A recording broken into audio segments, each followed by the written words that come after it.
Hello दोस्तों आप सभी को मेरा राम राम। दोस्तों स्वागत है आपका अपने एक और नए वीडियो में। दोस्तों आज का वीडियो बहुत ही इम्पोर्टेंट रहने वाला है। जी हाँ दोस्तों, आज के वीडियो में हम बात करेंगे कि हाल ही में जो रेलवे एनटीपीसी की जो न्यू वैकेंसी आई है उसमें रेलवे ने अपने नोटिफिकेशन में काफ़ी कुछ बदलाव किए हैं। तो दोस्तों ये जो बदलाव किए हैं ये 2019 के नोटिफिकेशन और 2024 के नोटिफिकेशन दोनों को हम कंपैरिजन करेंगे कि 19 और 24 के नोटिफिकेशन में क्या क्या बदलाव किया गया है, क्या क्या डिफरेंस देखने को मिलेगा। और जो रेलवे ने यह बदलाव किए हैं वो जो तैयारी कर रहे हैं रेलवे के स्टूडेंट्स जो दिन रात अपनी मेहनत कर रहे हैं रेलवे की एग्ज़ाम के लिए, उनके लिए ये बहुत ही बुरी बात है, बहुत ही दुखी होने की बात है कि अब सीधे शब्दों में कहूँ तो इस बार जो रेलवे की कट ऑफ जाने वाली है वो हाई जाने वाली है। जी हाँ दोस्तों, इस बार रेलवे की कट ऑफ पिछली बार से ज़्यादा जाने वाली है। उसका मेन रीज़न क्या है उस पर हम चर्चा करेंगे। तो दोस्तों जैसा कि आप सभी को पता है कि इसका पहला रीज़न तो ये हो गया कि पिछली बार जो वैकेंसी आई थी वो 35,000 समथिंग पोस्टों की आई थी और इस बार जो वैकेंसी आई है वो आधी से भी कम हो गई है, 10-11 हज़ार पोस्टों पर वैकेंसी आई है। पहला रीज़न ये है जिस पर हम चर्चा करेंगे। इसके अलावा इसके अलावा दोस्तों चार ऐसे बदलाव की रेलवे ने किए हैं जो स्टूडेंट्स के लिए बहुत ही बुरी बात है, दुखी की खबर है। तो उन्हीं 4 पॉइंटों पर हम चर्चा करेंगे कि रेलवे ने कौन कौन से 4 बदलाव अपने नोटिफिकेशन में किए हैं जिसकी वजह से अब जो रेलवे की कट ऑफ है वो हाई रहने वाली है। तो दोस्तों वीडियो को बिना स्किप किए ज़रूर देखिए और एग्ज़ाम की तैयारी करने से पहले आप इस वीडियो को ज़रूर एक बार देखिए, तभी आपको समझ में आएगा कि रेलवे ने कहाँ कहाँ बदलाव किया है और किस प्रकार से कट ऑफ किया लगाई है। तो दोस्तों बिना टाइम वेस्ट किए हम चलते हैं इसके नोटिफिकेशन पर और देखते हैं क्या क्या बदलाव किया है। लेकिन दोस्तों चलने से पहले वीडियो को लाइक कीजिए, शेयर कीजिए और सब्सक्राइब कीजिए। तो चलिए चलते हैं इसके नोटिफिकेशन पर। दोस्तों सबसे पहले हम बात करते हैं एज की। ये हमारे सामने सबसे पहले 2019 का नोटिफिकेशन खोला हुआ है। आप देख सकते हैं ये 2019 में ग्रेजुएशन लेवल के लिए जो एज क्राइटेरिया था वह 18 से 33 साल का था। जी हाँ दोस्तों, 2019 में जो एज क्राइटेरिया था वो 18 से 33 साल का था। इसमें जो भी कैंडिडेट 18 से 33 साल के दायरे में आता था वो अपना फॉर्म फिल कर सकता था। उसमें यूआर, एससी और एसटी का दे रखा है कि इस डेट से पहले उसकी जन्मतिथि नहीं होनी चाहिए।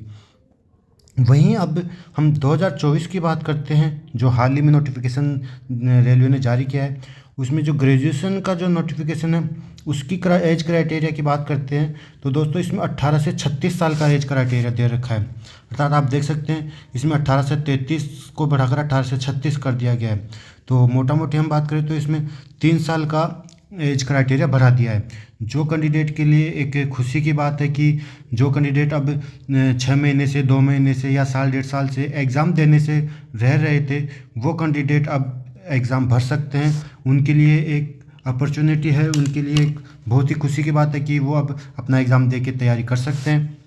तो आप देखिए ये हो गया 18 से 36 साल। तो ये जो 3 साल बढ़ाया है वो क्यों बढ़ाया है, तो उसके लिए इस रेलवे ने नीचे अपना नोटिस दे रखा है, एक लाइन दे रखी है जिसमें रेलवे ने बता रखा है कि आप सभी को पता है कि कोविड-19 2019 के बाद जो कोरोना वायरस आया था तो उसकी वजह से लॉकडाउन लग गया था। तो उसी लॉकडाउन की वजह से, कोविड-19 की वजह से यहाँ पर रेलवे ने अपनी एज क्राइटेरिया में 3 साल की छूट और दे दी है।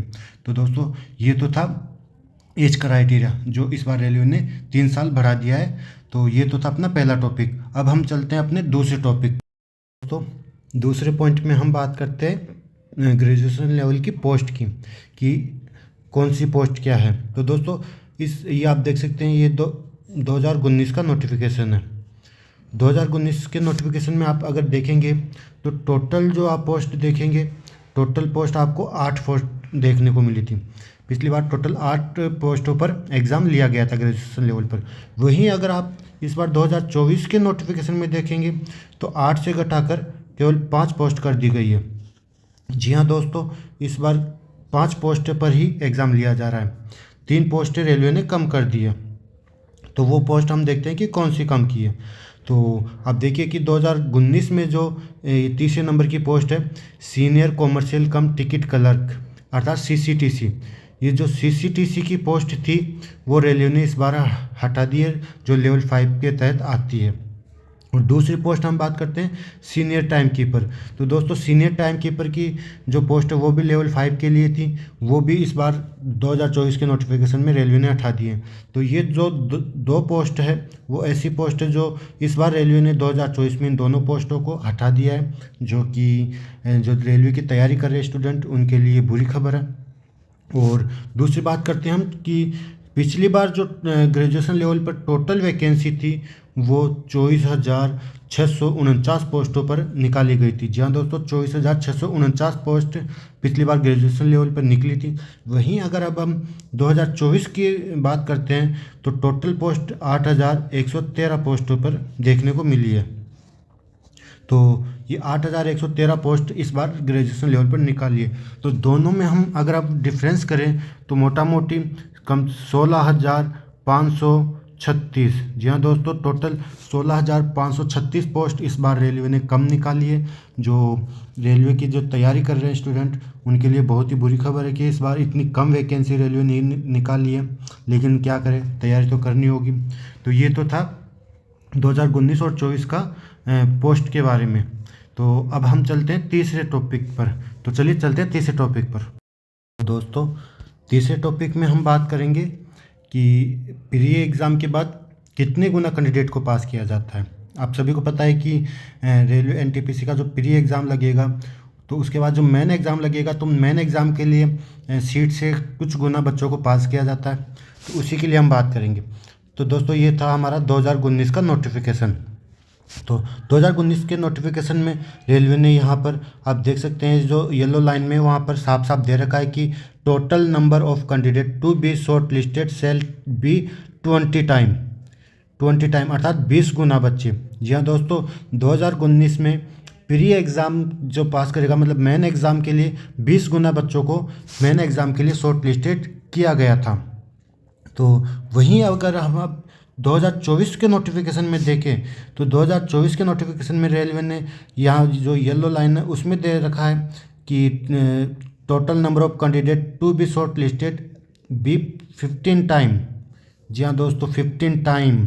अब देखिए 2019 में जहाँ मेन एग्ज़ाम के लिए 20 गुना बच्चों को पास किया जा रहा था, वहीं अब 2024 में 15 गुना बच्चों को पास किया जा रहा है, अर्थात एक सीट पर 5 बच्चे। जी हाँ दोस्तों, एक सीट पर 5 कैंडिडेट कम कर दिए गए हैं। तो यह भी रेलवे के द्वारा बच्चों के साथ अन्याय है, क्योंकि जो बच्चा प्री में किसी प्रकार से मेहनत करके निकलता था वो 20 गुना में आता था, लेकिन इस बार 15 गुना कर दिया है। तो इस बार कंपटीशन कुछ ज़्यादा हो जाएगा। तो ये तो था 15 टाइम। तो ये तो था थर्ड नोटिस। तो ये अपना हो गया तीसरा पॉइंट। तो चलिए अब चलते हैं हम अपने चौथे पॉइंट की तरफ। तो हम चौथे पॉइंट में बात करेंगे एग्ज़ाम पैटर्न की। दोस्तों ये ऊपर वाला हमारे सामने 2019 का नोटिफिकेशन है, जिसमें अंडर ग्रेजुएट और ग्रेजुएट लेवल दोनों का दे रखा है, लेकिन फ़िलहाल हम बात करेंगे ग्रेजुएट लेवल का। तो ग्रेजुएट लेवल में आप देख सकते हैं कि सीबीटी फर्स्ट के लिए जितने भी ग्रेजुएशन लेवल की जो पोस्ट थी उसमें जो प्री एग्ज़ाम होता था उसके लिए एक कॉमन एग्ज़ाम होता था। कॉमन एग्ज़ाम के आधार पर ही लेवल वाइज अलग अलग कट ऑफ होती थी और मेन एग्ज़ाम के लिए उसमें क्वालिफाई किया जाता था। और जो मेन एग्ज़ाम था तो मेन एग्ज़ाम के लिए अलग अलग एग्ज़ाम होता था, जैसे कि यहाँ पर दे रखा है कि common for level 5 post. Level 5 के लिए अलग से एग्ज़ाम होता था और लेवल 6 के लिए अलग एग्ज़ाम होता था, मतलब दोनों के लिए अलग अलग 2 एग्ज़ाम होते थे। वहीं अगर अब हम 2024 के नोटिफिकेशन की बात करें तो 2024 के नोटिफिकेशन में हम देखते हैं कि जो ग्रेजुएशन लेवल की जितनी भी पोस्ट है उसमें प्री में जो एग्ज़ाम पैटर्न था वो सेम है, अर्थात प्री में तो common for all post, pre के लिए सबके लिए कॉमन एग्ज़ाम होगा। लेकिन जो मेन एग्ज़ाम है उसमें भी यहाँ पर इन्होंने सेम दे रखा है, कॉमन फॉर ऑल पोस्ट, अर्थात जो मेन एग्ज़ाम होगा लेवल 5 और लेवल 6 के लिए वो अब अलग अलग ना होकर एक ही एग्ज़ाम होगा, दोनों के लिए कॉमन एग्ज़ाम होगा। तो ये भी रेलवे ने बच्चों के साथ गलत किया है। ऐसा करने से बच्चों का जो एक एग्ज़ाम में किसी प्रकार से बिगड़ जाता था, दूसरा एग्ज़ाम अच्छा होता था, वो अब ऐसा नहीं हो पाएगा। तो ये भी जो रेलवे की तैयारी कर रहे हैं कैंडिडेट उनके लिए बुरी खबर है। तो ये तो था हमारा चौथा टॉपिक।